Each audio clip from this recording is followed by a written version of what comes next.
We're live. Hello, everybody. Welcome to the 10th Hollywood Hustle. Episode number 10. So majestic, and I can't believe we made it this far. We made it. And everyone doubted us. They said we could never do it, and we did. So how about that? Nah, yeah. we didn't face any adversity. Everybody always believes in us. It's true. There's so many believers and supporters. Yeah, we are so fortunate. It's aren't we? almost bad. It's almost like we need some people to doubt us. We need haters. Well, that's like my dad always says, like, your life might have been a little too good, all the love, all the support. Where's the adversity? Where's the hardships? Where's the drug addiction? Where's, like the stuff that leads to so many great creations, Yeah, well, I read a lot of Wikipedia. I fucking love reading that stuff. And I like to read about influential people, famous artists and actors and things like that. And I'm talking 90%, like super majority, have come from broken homes with divorced parents. And my parents aren't divorced, your parents aren't divorced, so we really have the deck stacked against us. I know. It's just so sad. I mean, growing up with such a stable living condition and all the things that you would hope and dream for, it's just, it really, it took away from the art, Yeah, our parents let us down by staying together. Thanks, Mom and Dad. Just kidding, y'all. No, for real, though, one of the things I wanted to talk about, which is not completely related, but might as well get off on a musical foot, is the art of pop music and creating hits and what that means, and whether that means you're selling out, whether it means you're still creating good art, whether it means that people who don't do it only don't do it because they can't, or because, like the artist types who are like, I would never really want to be famous for writing pop songs, man. It's like, oh, could you? Yeah. Could you? So, I don't know how you feel about pop music. I like a lot of it. I mean, you think about all your favorite bands are essentially pop bands. Mm-hmm. Like, I love the Rolling Stones. I love, a lot of people love Nirvana, right? And they think this grunge rock band, like they're fringy. Like, look at the structure of their songs. They're writing pop songs. And Kurt Cobain got a lot of flack because he was writing essentially really poppy tunes. And he was like, well, fuck you. I like pop music. Yeah. And the Beatles were his biggest influence. Yeah. I mean, I don't have any problem with pop music. I mean, even really anything melodic that has a structure of like your verse, chorus, middle eight, chorus is that's your standard pop structure. And I think it's just pleasing because it creates the familiarity. It really ties in really well. It in and of itself is poetic. So yeah, I don't mind pop music. I do mind when it's Nicki Minaj, like, you a stupid hoe. You a stupid hoe. I mean, it's brilliant, but it just doesn't resonate with me. That's all I'm saying. Yeah, I mean, you're just not a stupid enough hoe, I guess, to really understand that. It's not your world. I never even thought about it like that. It's just like not being a drug addict, It's hard to resonate, Yeah, I need to expand my horizons a little bit. Maybe I should be homeless for like a couple months. Be homeless, do some crack, and become a hoe, and then we'll talk. All right. But anyways, the reason I bring it up is because it's one of these things that we all battle with trying to have integrity as an artist and making sounds and trying to be current, be relevant, but also be cool and be unique. But we also want to get recognition. We also want to make money doing this, right?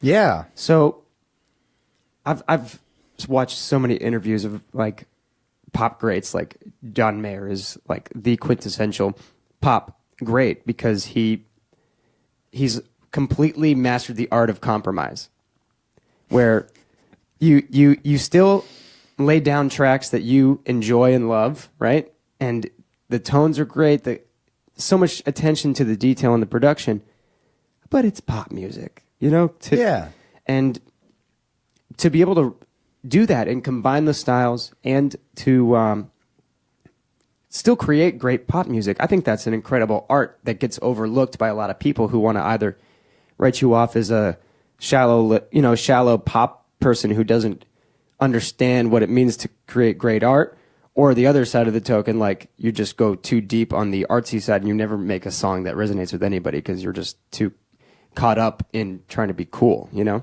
Yeah, I hear you on that. And the thing is with a lot of these pop artists that everything's overproduced and you think they don't have any talent. They're just selected at random by some producer and then some record label put them all together and told them what to wear and how to act and everything. There's a video on the internet of T-Pain, and T-Pain obviously got a lot of shit because of the auto-tune. And there's a video of T-Pain playing with just him and a piano, and the guy's got an awesome voice. Yep. And it's like, I love T-Pain. He just did that because auto-tune was the new thing. And that became his deal. The guy made $1 million. They created an app that could T-Pain your voice for you. I want that. Yeah. I'm going to download that right now.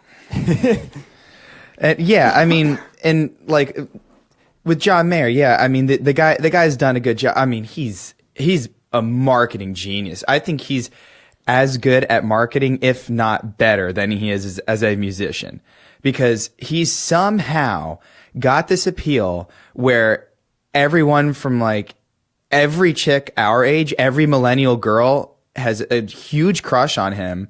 But then I'll talk to old school Deadheads, people that follow the Grateful Dead around, and I'll be like, well, what do you think of John Mayer? And they all say the same thing. I've said this on this program before. They're all like, he's a sellout. He's a fucking teeny bopper pop guy, but he's great with the Dead. We love him. He's awesome. He's totally welcome. And I'm like, okay, I don't know how you reconcile that. It's probably all the LSD in their head. They don't care. They just want to hear a bunch of Dead tunes again. Compartmentalize. Set clear boundaries. All right. Yeah. Whatever. If there's a little cognitive dissonance involved, that's, I'm not going to hold that against you. But yeah, man, I mean, with pop songs, like, I like them, dude. I mean, I don't give a shit. Okay, so I was out, 41 Ocean, Corey, me, some girls and, crew went out and we were listening to this DJ, this chick, and she was playing all the best pop hits. And it's funny you bring that up because Corey and I were talking about like 80% of the songs were produced by Max Martin, who's like the pop guy. He was responsible for all the boy bands out of Orlando, like everything good from the 90s and 2000s. And I mean, that guy's just an amazing artist. Yeah. I mean, to have that body of work is just insane. And the amount of money that guy makes. Yeah. Complete monster. Right, and he doesn't try to reinvent the wheel. I mean, there are YouTube videos with him talking about his method, and it's straightforward. You don't have to have a degree from fucking Juilliard to be able to do what he does. Yep. So why don't more people do it? I think people do it. It's just. I think. So what's the threshold? What actually allows you to step into the arena where you're creating hits? I don't know. I think a lot of it comes from the ins and outs, the fine tunings of production, right? The more technical aspects. But I think I'm talking in terms of arrangement, basically. And just the writing alone. And layering and the writing alone and creating your hook. So that segues nicely into this. So, one of my sister's classmates, when she was in high school in South Florida, a Gibbons dude, his name is Jeff Halifax. And he moved out here with like an emo band or something. And then through a friend of a friend, they brought him up. I'm like, oh yeah, he lives out in LA. Like, yeah, he's like a big producer out here. He produces a bunch of big pop artists. And so it's like, okay, cool. He's like, well, let's put you two together. I think you'd hit it off. So he gave me his number. I started talking to this guy, super cool, really nice fella. And he's doing like big shit. Like he's produced for Selena Gomez. He produced for Carly Rae Jepsen and like a bunch of these pop artists. But like his roots are as a rock guy. And so we were emailing back and forth. He sent me one of his songs, and he produced that song "I Really Like You" by Carly Rae Jepsen. Oh, no. So I had never heard that song before. So I'm listening to it, and I'm just like, I'm not judging it like that. Like this is not my kind of music, and he's not making it to be your kind of music. The guy's making it to be rich, okay? Which you can't fault a man for that. Doesn't make a difference to me what a man does to make his money. So.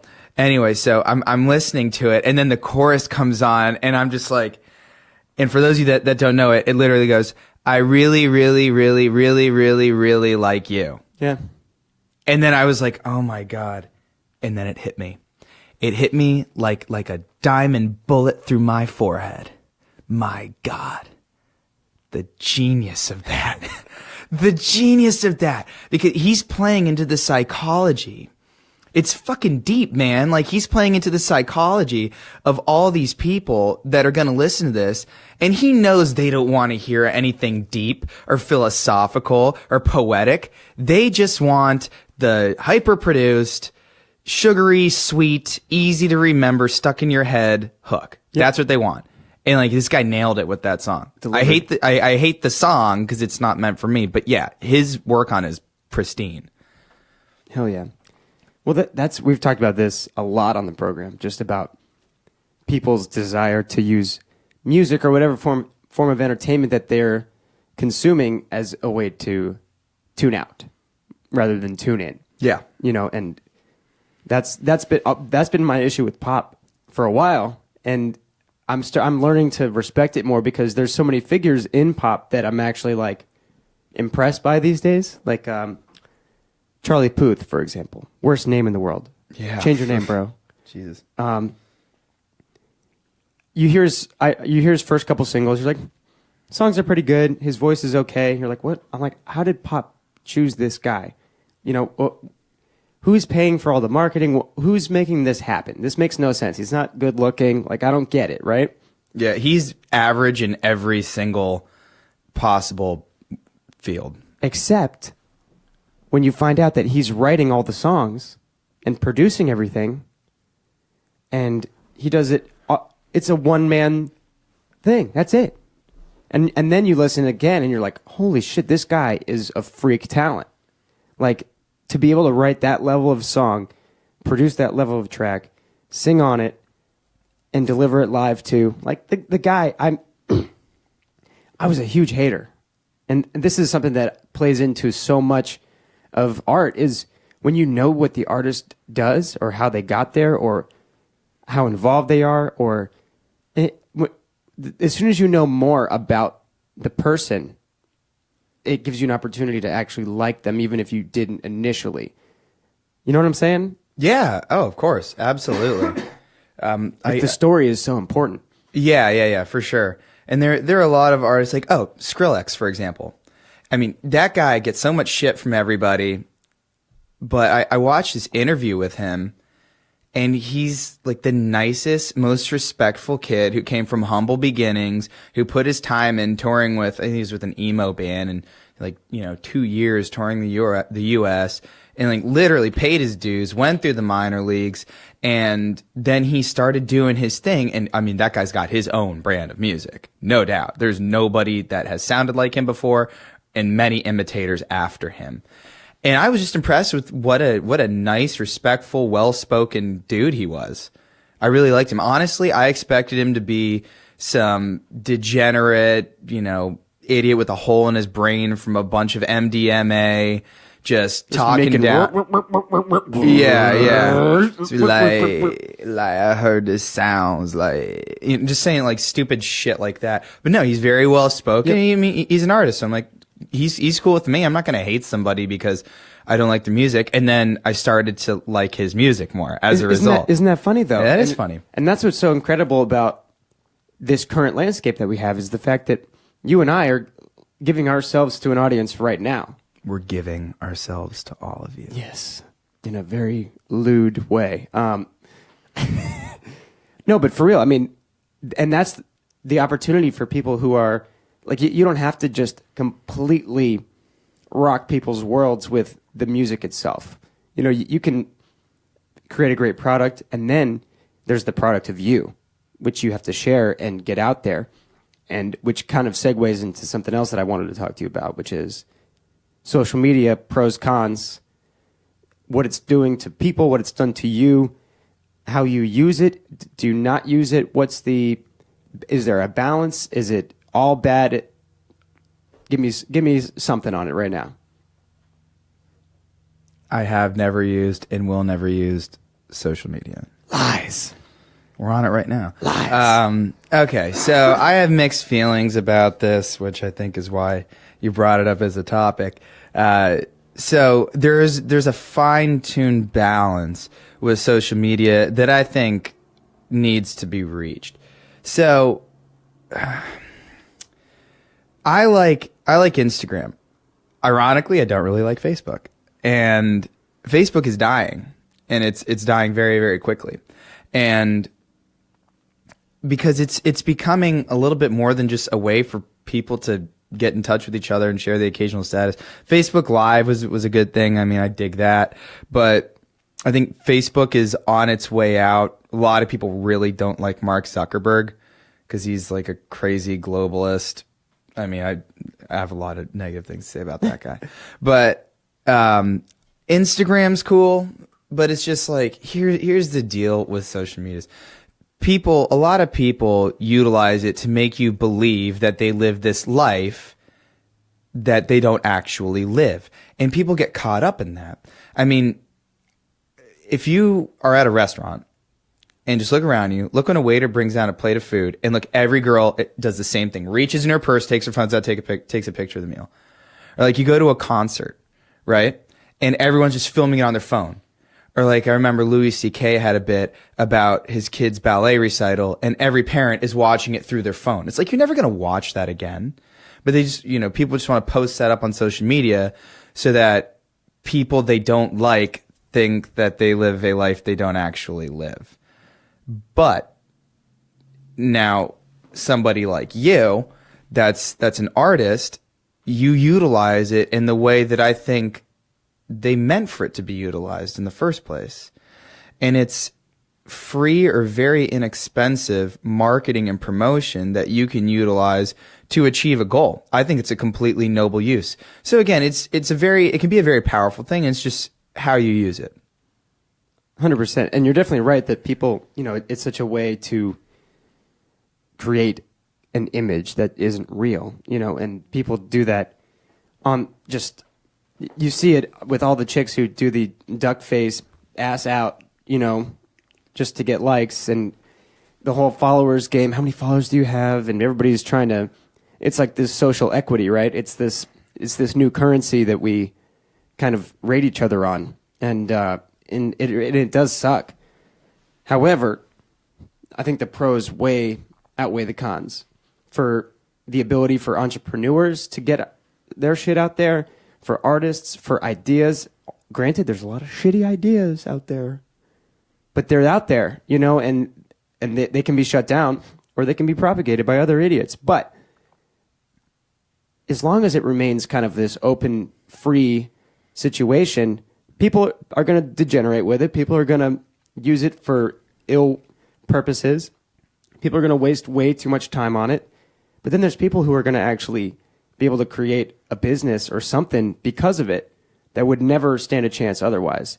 And for that, I think it's invaluable, and it comes down to personal responsibility and your own discipline with how you use it, how much time you waste, how much you go down the thread of doom and you read all the stupid comments that people leave, and it's either one echo chamber of ridiculous leftism or the other side of like religious fanatics who are complete morons too. It's like, I've been down those rabbit holes too. And, oh yeah, we all have. And it does nothing for my life whatsoever except for make me angry at people. And so I stopped doing that. So I advise you to do that. Just watch our videos about being angry about people. Yeah, you'll get everything you need to know on the Hollywood Hustle. You really don't need any other media, to be honest. So just turn off your cable, keep your internet. You need that to see us. And just throw away your television. We'll take care of you. Quick shout out, Freddie Poland was in the chat. He said Pompano represent. What's up, Fred? No. What up, Fred? Hope you're doing well, brother. Thanks for tuning in. Snaggle. So, man, with, along with that, so with social media, I think it's grown into a bit of a cancerous monster that's beyond control in some degrees. So I'll throw in a quick little, anecdotal example from a good buddy of mine and an acquaintance of yours. So, Nick, from Soul. Oh, yeah. Yeah. So our buddy Nick, he's really good looking. Extremely good looking. Extremely good looking. So extremely good looking that people would often confuse us for each other. That's really good looking. Yeah, that's what I'm saying. And so he's a model with Wilhelmina. And he's not just like a Zoolander type model. Like this guy's like serious about it. He shoots like 4 days a week, 5 days a week, works out like crazy. Eats like yeah. Yeah, I mean, like he's a model like an Olympic sprinter runs track. Like he's the real deal. And so he was telling me sometimes he'll get basically as close as you can to getting booked for a job. They'll like his body of work, his pictures, his look, everything. And then they'll be like, how many Instagram followers do you have? And that's so fucking stupid. But I get it, but I'm not so naive. I don't understand why they're asking that, because they're thinking, well, if I get some dude that has 250,000 Instagram followers and he's in my campaign, I'm going to get more exposure. Yep. I get that, but it's like it's gone beyond the point. You know what I'm saying? It's and that's half the reason why I love acting, because you're never going to run into an audition. They're like, you nailed it. You're perfect. You embody the character in every conceivable way. Now, how many Instagram followers do you have? Yeah, well, because the second they put you on, you have a ton of followers, because that's how being in a successful work, that's what it does for you. Yeah, loophole. But I guarantee you there are some opportunities, even as an actor, that they would, especially for brand stuff, not for like film, but for any commercials or anything, that they're going to want to see what your numbers are looking like. Yeah, I have no desire to do commercials and shit. So I'm with a commercial management agency now, and just it's all like they want you to do like Crest commercials and stuff, like shit that'll pay you a lot of money, no doubt. But at the same time, it's like I'm not gonna cut my hair short and look like fucking Rick Santorum so I can do a Crest commercial. Like, I've got my look, I've got my personality. I'm trained, man. Like, I want to do movies and shit. Like, why say the sky's the limit when there are footprints on the moon? Oh my God. Those are fake though. So poignant. Anyway, yeah, so the social media, it's got its definite pros and cons. I do like the Facebook Live thing. I think that's great for our program. Yeah, well, yeah. And I mean, it's just the value of spreading good ideas, especially. I mean, that is invaluable. The fact that you don't have to rely on what comes down through the major news networks. You can search your way through things. People are sharing things. Again, lots of crap, and yeah. A lot of that has to do with who you're friends with, and who they're friends with. And unfortunately, we're from Florida, so just kidding, fans. But not the sharpest tool in the shed sometimes. But that's actually from all over the world. Everywhere I've been, there's both. We have highly intelligent, and then there's the rest. Yeah. But I'm a fan of it for all those reasons. And then there's the weird technical stuff with it too, where they collect all the data. And that's one of the big reasons why Facebook's taking a big shit right now. Yeah, they're all over the news for apparently selling data to the Trump campaign. Didn't they do that for the Obama campaign? I'm like, what? It doesn't matter who they did it for. It's the fact that they did it. Yeah, it's a nonpartisan issue. And that's a real issue, and that's why their stocks are down right now. That's why people are kind of afraid of it. Unfortunately, it's still fucking huge, dude. And like YouTube's tried to squash Facebook, or Google rather, has tried to squash Facebook indefinitely. Like since they could try, and it's a force that's not really going anywhere. I know you think it's on the decline. Maybe for a little bit, but nothing is going to take its place. It's too big. Well, what happened to MySpace? Quite frankly, I think MySpace was in some ways a better platform than Facebook. You had your connectivity. Sure, you could privately message people. I mean, that's what Facebook has become nowadays, is a private messaging service. I mean, you didn't have the status thing. I mean, that's whatever. You can take or leave that. Yeah, you had to create a pictures. profile. But you essentially had your own little website. Yep. Because you could design the layout. I dug that too. Yeah. And then Facebook has really expanded, like the Facebook marketplace, and they push shit on you now all the time. And it's like, dude, I don't need that. And you don't need to do that either. And then the last thing I'll say about Facebook is there's a very poignant picture. And it is, I guess, all these people at a seminar for Facebook, and they're all wearing these virtual reality headsets over their eyes. Have you seen this picture before? No. They're all sitting in the chairs, like heads at 45-degree angles, like with their eyes covered by these virtual reality headsets. And Mark Zuckerberg is walking by with a headphone microphone, just grinning his face off. And it's like, if that is not a picture of what social media reality is, I don't know what is. It's true. Yeah. It's true. But yeah, for private messaging and for all the other pros we talked about, I think it's still worth having there. You want to bring something else up real quick while I see what the fans are saying? Sure. You know, Jordan, when I was going to move out here and I had a conversation with you and you essentially inadvertently convinced me to move out here, one of the things you said was that it doesn't rain. It's been raining for the past 2 weeks, you lying bastard. What do you have to say about that? I got nothing to say. I think it's good. Yeah, it is good. We need it. But yeah, man, definitely still glad I live out here. To anyone that wants to move out to LA or California or to the West in general, I highly recommend it. I love where I'm from. I love Florida and everything like that. I like going back. Man, West Coast is what's up. The pace, the life, and everything, especially if you're from the East Coast. Oh, yeah. I think. Well, and there's a lot of jokes about it, especially if you've lived in New York or D.C. or anywhere in the Northeast especially. Yeah. Because it's pretty cutthroat there. You know, people... Absolutely. You know, to make any substantial living, people are all competing for a pretty limited number of jobs, and it's hard, you know? Even getting an apartment, you know, the way things are managed, everything is so much more the way it should be, you know? And out here, it's a little looser, you know? Everybody's a little more relaxed. The sun's always out. The beach is right there. People get up when they want to wake up, go to work. Yeah, I'll go home now. You know, like it's so chill. But people who come from the more cutthroat environment thrive here because there's so many people who want to do well, but are surrounded by a bunch of lazy pieces of shit. So when you come with that kind of more cutthroat, more highly aggressive, highly motivated, you know, it goes a long way here. So anybody who is told that it's like really difficult to come to LA and make something of yourself, I mean, maybe if you're from LA, you come up and you're a little too lazy. But or I think if you're from a place where life is really laid back, like if you're from middle America, like Rust Belt people, where life is simpler, and that's totally fine. Definitely not knocking that.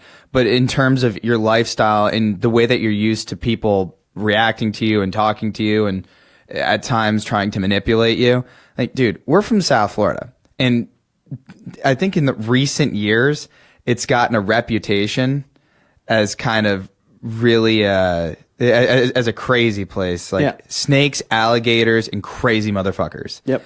And there's a lot of truth to that. But I think, and I've said this before, I think people are much nicer in LA.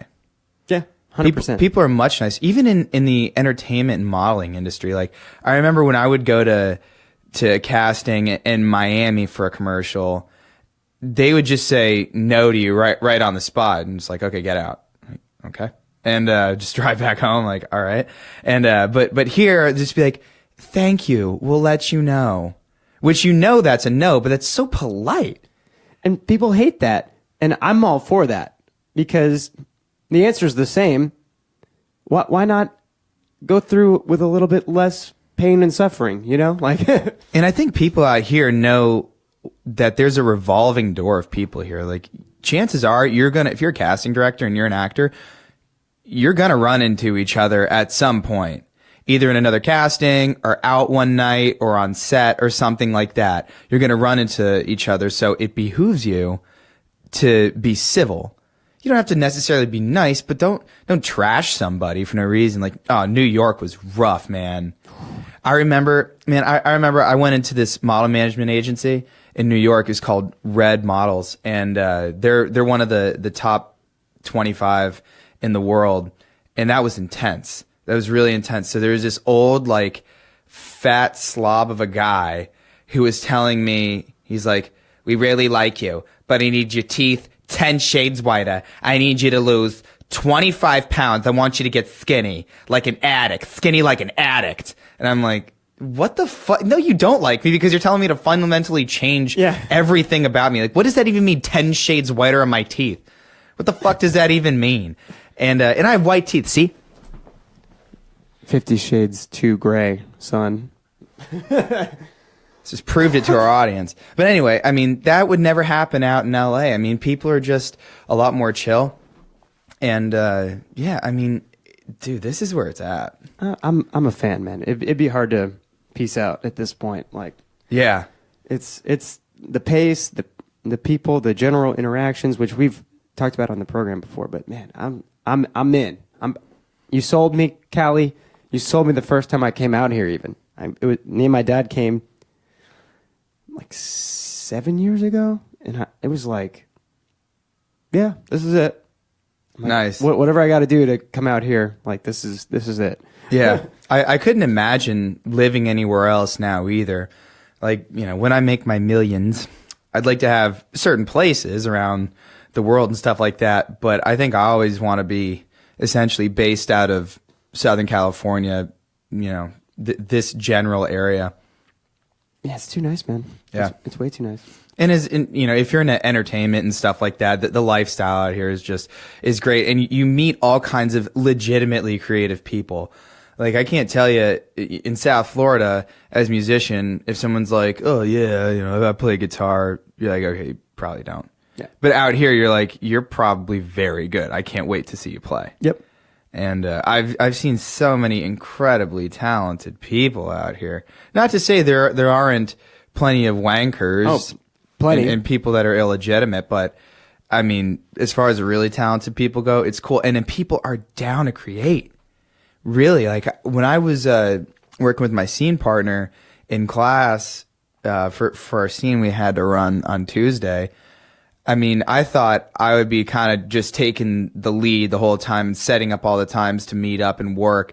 And she was on it too. And it's like, I've hardly ever had that in my life with another creative person. Somebody who's ride or die. Like, do you have any free time on this day? What about tomorrow? What about the next day? What about the next day? And she had no problem driving to Santa Monica, no problem driving to Hollywood. And we did an awesome job because we were both invested in it. People get invested here. Well, when you see the actual potential of that promised land, oh yeah, you know, you're living anywhere else, and it's like all this work. Maybe nothing happens. Maybe something does. It's hard to stay motivated when you don't even know anybody that's done it. You don't see anybody around you. Like, what's the big industry in Florida? Real estate? Yeah, oranges. Like, I'm just trying to think of all those successful people that I knew or know down there, what they did. Realistically, yachting. Yeah. That is one. Yeah. And I know people that are in the yachting industry, and they treat it like acting. Like, they'll put everything on the line to get into that business because, I mean, you sell one yacht. What's the commission from that? Yeah. It's insane. So I mean, it's, but here, everybody's trying to do music or acting, and people are actually successfully doing it. So if that doesn't put a fire under your ass, I don't know what would, you know? Yeah. No, I totally agree. I mean, when you take acting courses and you run scenes on the same stage that Charlize Theron, Halle Berry, Jim Carrey, Brad Pitt, and a litany of other extremely famous, successful people did it on, like, I would take 1/10 of Brad Pitt's success. I'd be totally fucking happy with that. Yep. You know what I'm saying? Or any of those people that I just mentioned. And that can happen to you. And it's not like you're going to get one opportunity. You're going to get multiple opportunities, and it might take a little while. Like, I was reading about Sylvester Stallone, and he started out in New York, and he said he was at the end of his rope, like no money. He had to buy dog food. He ate fucking dog food. And his first film was a softcore porn film. Which, could you imagine the delight of those producers after Rocky? Oh, like, my God. Oh yeah. We got him. Yeah, cashing in. We got him. Yeah, because you know they made him sign a contract in perpetuity, and he didn't have a fucking lawyer or anything to tell him better than that. But Yeah, man. I mean, he moved out here, and you get a couple small roles here and there, here and there, here and there, and then you'll meet enough people. Like, as cheesy as it is, it's a cliche for a reason. Your network is your net worth. It's your sphere of influence, and eventually you'll get to the point where people are going to give you a shot. And if you prove yourself, you're good, man. You just got to be ready for that opportunity. Yep. And then be ready to fuck that first, second, and third one up. And then nail the fourth, hopefully. Yeah, man. Preparation meets opportunity. Yep. That's the key. So, yeah, it is extremely motivating to live out here. And a lot of people from Florida live out here. Yeah. A lot of people. It's always cool to, like, whenever I travel, this is another cool thing about social media. It's like, oh, I'm here now. It's like, who's here? And people are like, oh, I'm here. Want to go get a drink? I was in London meeting up with friends. And, you know, it doesn't, anywhere in the world, English-speaking world, I know people. It's amazing. And just, I don't know, all I have to do is put one little status out, and I'll be meeting up with people. Yeah. And that was, I think, the biggest and best thing that I'll give it to Facebook. I think Facebook was responsible for that, was the connectivity. And again, like, I'll call a spade. That was totally changing. It was a colossal paradigm shift in the way that people, particularly our generation, communicate with one another. And the ability to get people together. Like, if someone's having a birthday, oh God, you don't have to write out a bunch of cards and mail them to people, or call everybody and hope that they're there, or you leave a message and they call you back or something like that. Just make a fucking page. Yep. Make an event, and then you're good to go. And yeah, so I'll definitely give it to Facebook with that. I mean, it's not all negative. And then you hope that when people show up to the event, they, you know, aren't broadcasting the whole thing. Yeah. And saving it for later. I gotta post this. Oh my God. Yeah. Take it in, man. And that's something that I do. Like, I'll go to a concert and I'll take a picture or two, something cool. But just so, you know, if I'm like on an airplane or something, I got a 5-hour flight and I'm just like looking through past photos. Yeah, I mean, you know, like, oh yeah, I remember that concert. It was super fun. But I'm not doing it to create this illusion of the life that I live. I mean, I don't even post on any social media anymore. I've no desire to do it, not because I don't have anything to say, but because I frankly can't be bothered with it. I'm too damn busy, and I really, again, it's not that I don't care what people think or what I'm doing. It's just, I mean, I'm too busy. It's not worth my time to create a post about, oh, look, I'm going to the gym. Like, okay. Yeah. Do that 5 days a week? Like, that's stupid. But if you had a product or something that you were trying to push, you'd be figuring out efficient ways to get it out there. Yes, absolutely. And that's when, in your case, it completely makes sense. And you do a great job of social media, too. You do. It took a while to get to the point where not only is it consistent, but it's valuable content, stuff that I am proud to release out there. It's stuff that I put a decent amount of thought into, but I'm getting so quick with who I am and what I want to say. And that it took a while because, you know, how, this is something that people overlook, but you know, you post a photo, there's the caption, right? Right. Do I be witty? Do I be sarcastic? Do I be ironic? Yeah. Whatever. That takes up a lot of brain space, and it's a waste of fucking time. Say what you want to say, and say it. I don't have to, like, retype every, you know, like, oh, no, that wasn't it. No. Oh, well, maybe that comes off a little too sensitive. No, I just write it. And I'm a proficient enough writer that I can just churn it out, you know, and get it out there. And it feels good to actually share yourself like what we're doing right now. It actually feels good to know that you're not putting some fake version of you out there. And then when it does resonate with people, it's like now you're creating real connections and you're using it in a very, very efficient, good way, you know? Yeah. I think there are definitely some pros to it, raising awareness about certain things. Now, what's your opinion on Twitter? I think it's awesome. I think it's difficult for me to get into because the small number of characters is kind of annoying. It's mostly political discussion, a lot of articles and stuff. But what's amazing about it is that famous people are on there. and you can see everything that they do. And some people are very, very active. And there's also some really brilliant people on there who are spreading great ideas too that are way beyond your Facebook network, you know? And so if you're following the right people, you could actually have a very interesting feed that's entertaining, that really improves your understanding of current science. You name it, but you have to be following the right people. Yeah, you have to tailor it. I think there needs to be a conscious effort with Twitter, or else it just turns into, I call it the Times Square of social media apps. It's just shit bombarding you. Just like, watch this new movie and listen to this new person's album, and then this person's going to be on 60 Minutes, and then buy this product, and Nike came out with a shoe, and it's like, okay, all right, I don't give a fuck about any of that, you know? It's tough. I've tried to get into it because I know how valuable it is for getting links out there, because like that's the problem with Instagram is you're just creating a brand. You know, all you're doing is giving people a chance to kind of get a quick overlook of what it is you do and who you are. There's nothing you can click really other than that one link in your bio, right?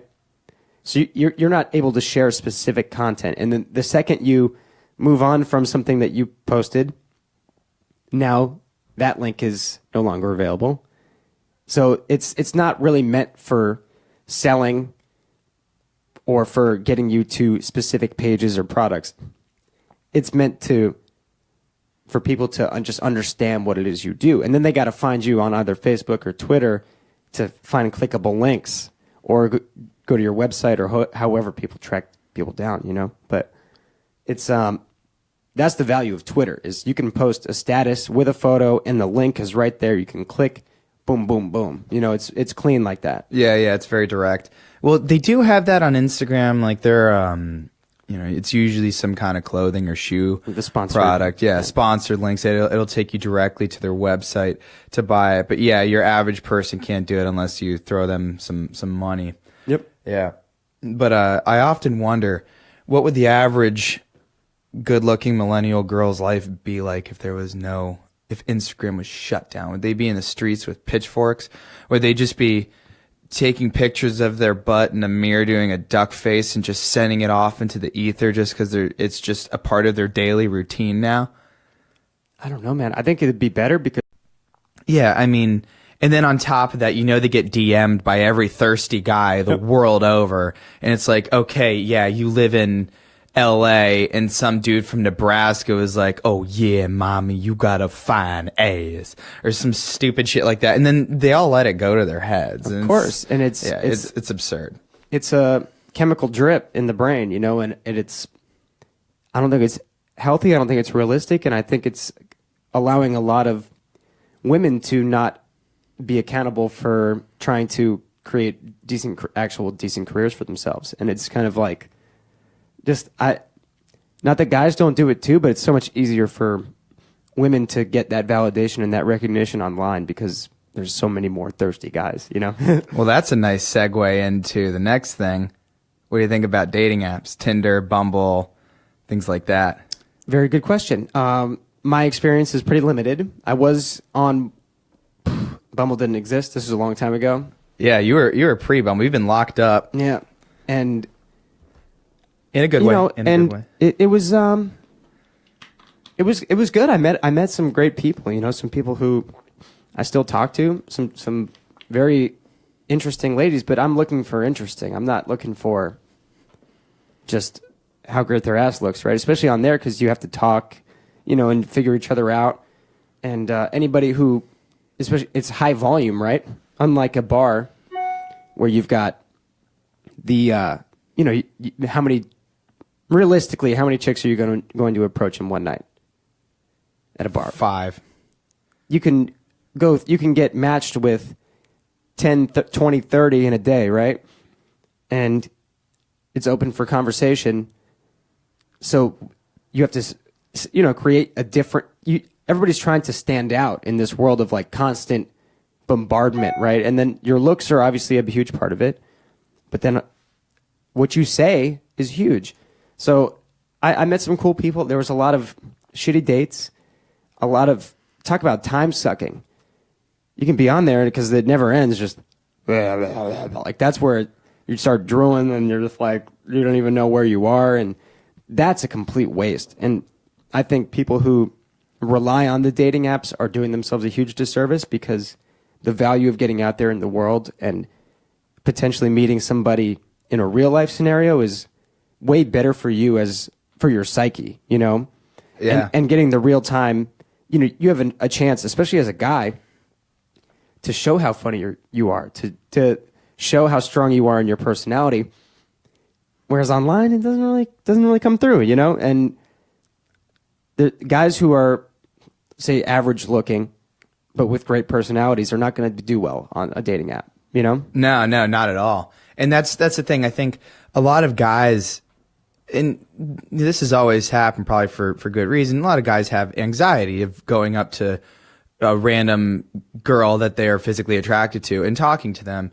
And I mean, that subsides after a while, dude. Like, just come up with like some funny one-liner or joke. Like, have yourself a good icebreaker in your back pocket, whip it out, and just don't be an idiot. Don't be an asshole. Don't be a douchebag. I mean, don't be yourself. That's terrible advice for like 95% of people. But I mean, I can't be myself anymore. Oh, dude, even I have to, like, you know me, and I have to curb myself. Yeah. Around women most of the time.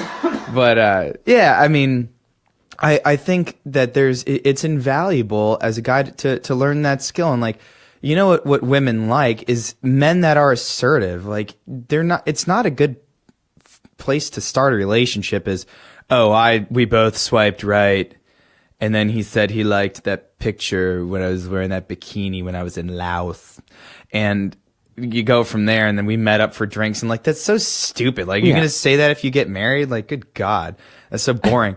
You know, like having a guy and like as a chick, I'm sure they love, you know, talk about validation. Yeah. When a guy comes up to them cold and says something funny or compliments them on something, like, that's the way it's been done for millennia. Yeah. Other than the era when guys just kind of sold their daughters to dudes for sheep and stuff like that. We don't do that anymore. We're in the first world. Can we go back to those days already? Hell no. I don't have any sheep, dude. I got to rely on the little bit of wit I have. Yeah. So, yeah, I mean, I think that's just better. And there's the thrill, man. What's the thrill? Is the fact that there's something to lose. Like, you get a girl that's just like, now. But that doesn't really happen, because people aren't like that. Like, even the club girls that walk around. Yeah. You handsome devil. Thanks. But, you know, well, I mean, that's my experience. And it's kind of cool because Corey and I go out. So it's like, we're really, we got it going on in that department.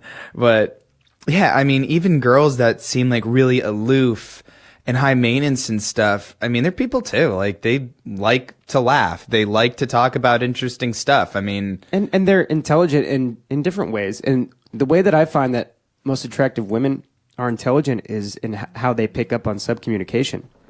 Oh God, yeah. And how they can smell bullshit from a mile away. And that's the value of being a guy who actually practices going out and trying to talk to women.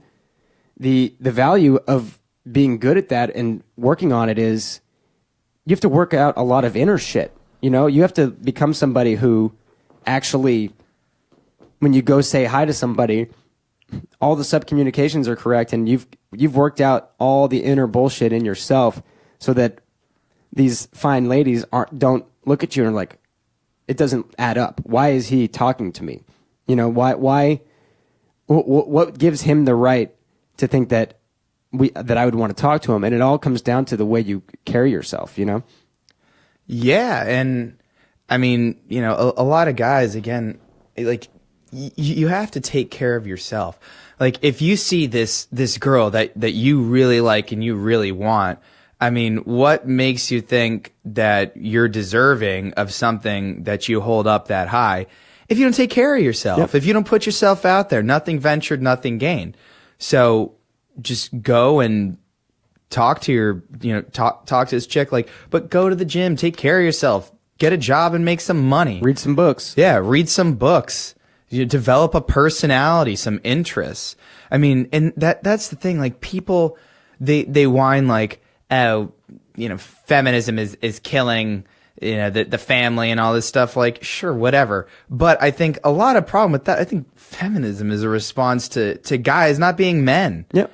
And I don't like women want a man who's strong and who could fault them for that just as much as a guy wants a woman who's feminine.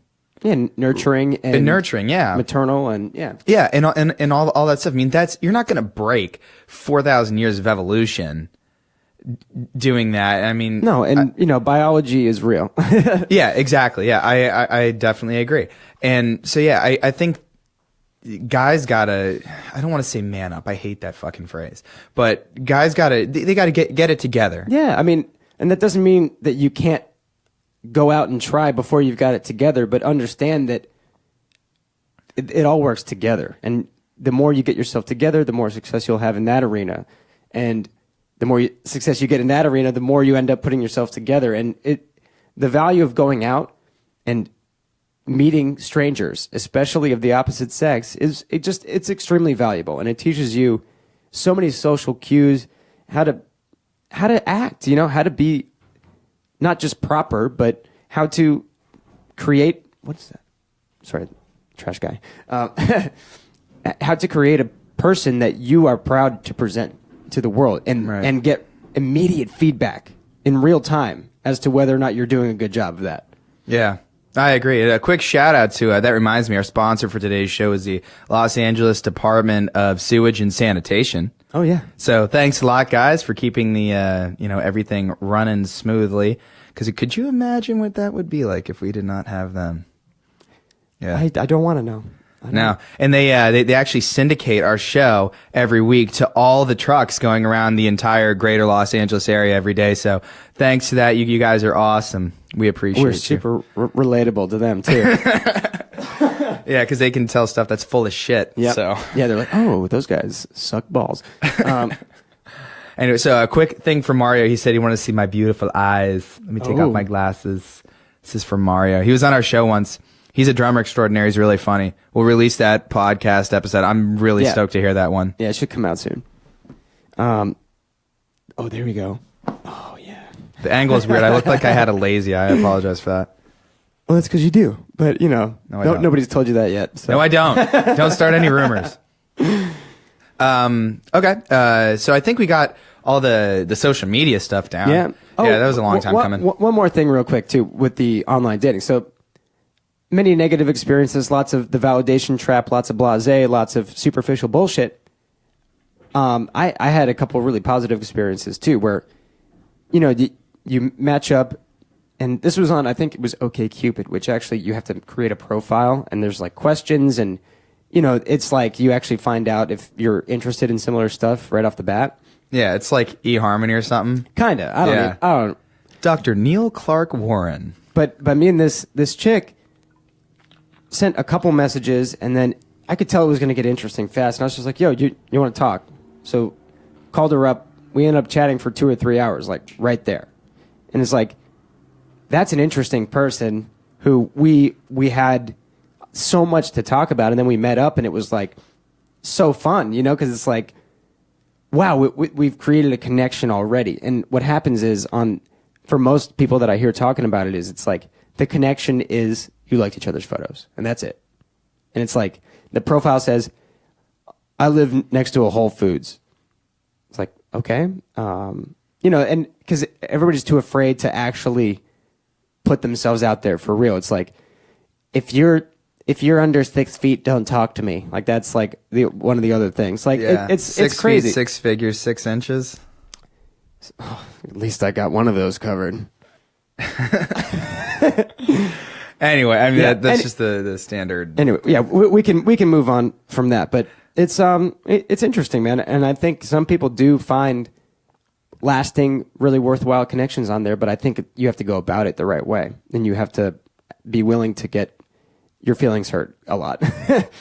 Yeah, I mean, and people got to toughen up. Like, I mean, I guess I kind of have feelings, but I mean, I've just kind of as a guy, at least, especially out here in LA, if you're an actor or you're a musician, you're getting rejected more often than not, right? I mean, if you have the success rate, if you're getting a hit 3 out of 10 times, you're a Hall of Famer. Yeah. And I mean, I've just hardened myself to that, and I don't even care anymore, and that's so liberating. Yeah. Yeah. And yeah, I mean that's an art in and of itself, and it comes from doing a lot of performances and getting turned down a lot. But after a while, you don't really care, and you don't hang too much on that audition because you're eventually gonna get something. And it's like, well, don't fuck up, do a good job, like do everything that's within your control, and you'll be fine. But you know what's interesting too is like how important that is to have that quality where you have the thick skin, where you don't care where shit people say doesn't really affect you too much, but then you don't want to take it too far and be the narcissistic, completely non-introspective, never checking your actions, never wanting, because you just assume that you're right and that everything's, you know, like, that's not a good way to be either. You really want to not be hurt from shit that people say, but you also need to learn how to accept criticism when it's real and how to actually go in and work the shit out and change so you can become better. Yeah, it's all about calibrating. Yep. You know, don't be a megalomaniac and don't be a soft, wimpy little bitch. Find that sweet spot in between. Amen. Yeah. So, real quick, I mean, we're definitely over an hour, I think. We might be. I don't Something know. like that. I don't know. It's know. been flying by. It's a good conversation as usual here on the Hollywood Hustle, the greatest radio program ever. And Howard Stern, such a lame program compared to this. I know. And we're not as obnoxious as some of these political guys, just like Rush Limbaugh, just like fucking Alex Jones, dude. Oh my god, man. International child molesters. Oh my god, dude. Ugh. That guy's got a voice for silent films. Now man. there's it's a scandal. It's Pizzagate. There's pizza and there's international child molesters everywhere. Well, I heard he's got 2 of 3 strikes on YouTube, and I'm convinced those aren't for his political views or anything. I think 2 people are just like, this guy needs to stop doing this. Like, I'm sorry, dude. I'm gonna put you down. But anyway, yeah. So quick, song of the week. Yeah, we'll wrap with this. Yeah, cool. So you sent me some Daft Punk. Always appreciated, man. Those guys are fucking awesome. Yeah, well, that record, man, Random Access Memories, there's so many good tracks. And I just sent you Instant Crush because there's something that they do and that technology has done where you can actually create emotion through robotic vocals, which is kind of like counterintuitive because you assume that all the emotion comes from the human element, but if you create the right melody, and there's so many ways you can tweak things that actually pull on your emotional strings through technology, which kind of blows my mind. And that song does it perfectly. Yeah, and it had none other than Julian Casablancas as the featured artist on it. Good track, dude. And it was pretty dynamically just right there, just a chill track. Nothing crazy. But yeah, I like what you said about the way that they were able to invoke emotion even with the robotic voice.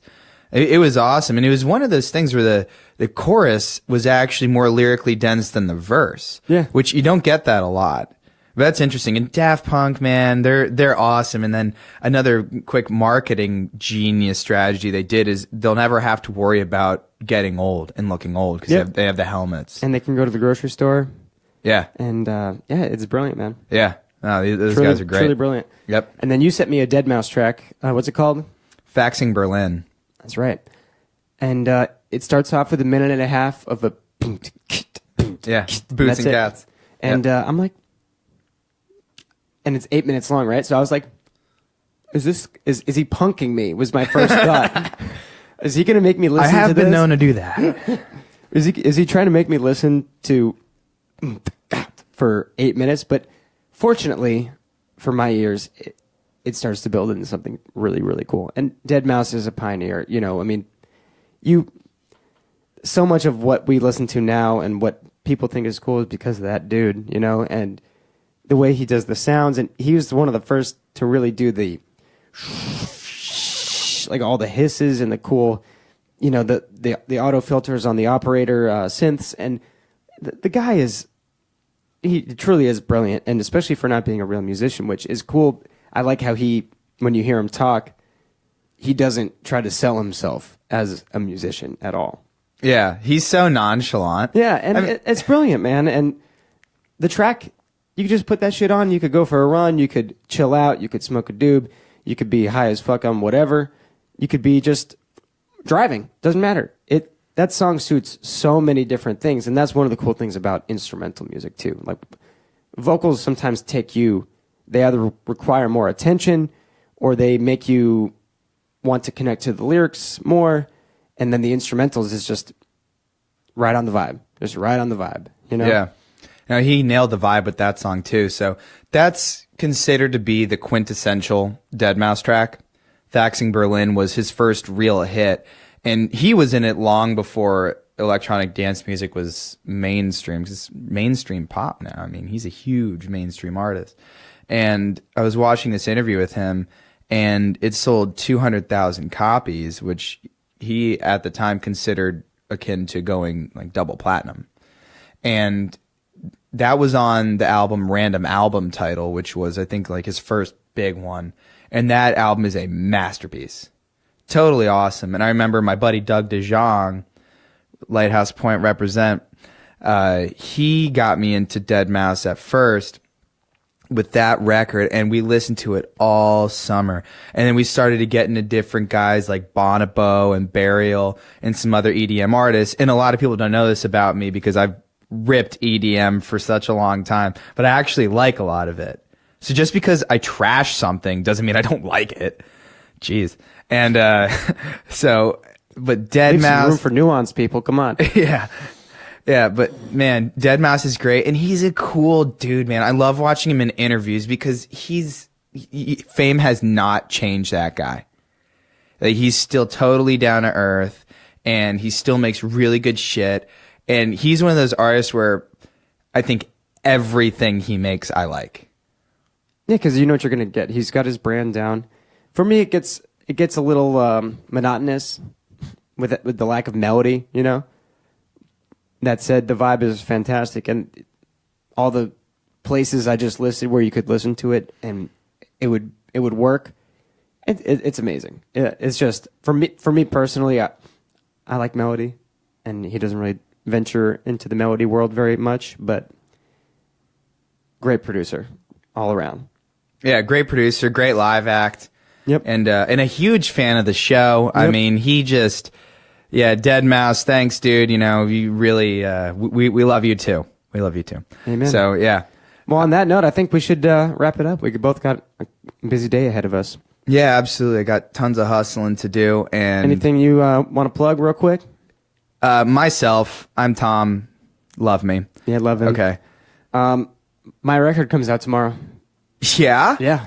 Oh, yeah. Yeti Tactics, Expectation Reality comes out. Expectation Reality. Tomorrow. Now, hey, listen, people. Listen, I'm going to tell you something, okay? I'm going to tell you something. This guy and Sean, they worked really hard on this record. It's going to be on the internet. Buy it. Buy the record, okay? He's not saying it. He didn't ask me to say it. I'm saying it. Buy his record. I'm going to buy it. Support this dude. He's really doing it. He's good. He's a good dude. He's fucking talented. He's good. Sean's an OG motherfucker. Y'all know that, though. Yep. Buy the record. Where can they buy it? We're pretty much just giving it away. But you can buy it on iTunes if you really want to help us out. But listen how you want. It's going to be on everything. So just find it, track it down, save it, share it. That's the main thing, is we want it to get out there. Yeah, definitely share it, too. I mean, I might make a little guest appearance on Facebook to share your record. Oh, but that's it. Shit. Yeah, I'm just trying to make any post count. Then the album release party is on Saturday, on the 24th, here in LA. So anybody who's in town, hit me up. We're going to rage pretty hard that night. So. Yeah, it's going to be the place to be in LA. Tons of celebrities. It's going to be huge. You know, maybe a movie star or two. I mean, at least you. Yeah, that's what I'm saying. Yeah. All right, Yeah. y'all. Well, thank you so much, and yeah, we'll be back next week. Cool. Like we do. Absolutely. We're going to be going live next week. This is a Hollywood Hustle. We're out. Thanks, guys. Peace.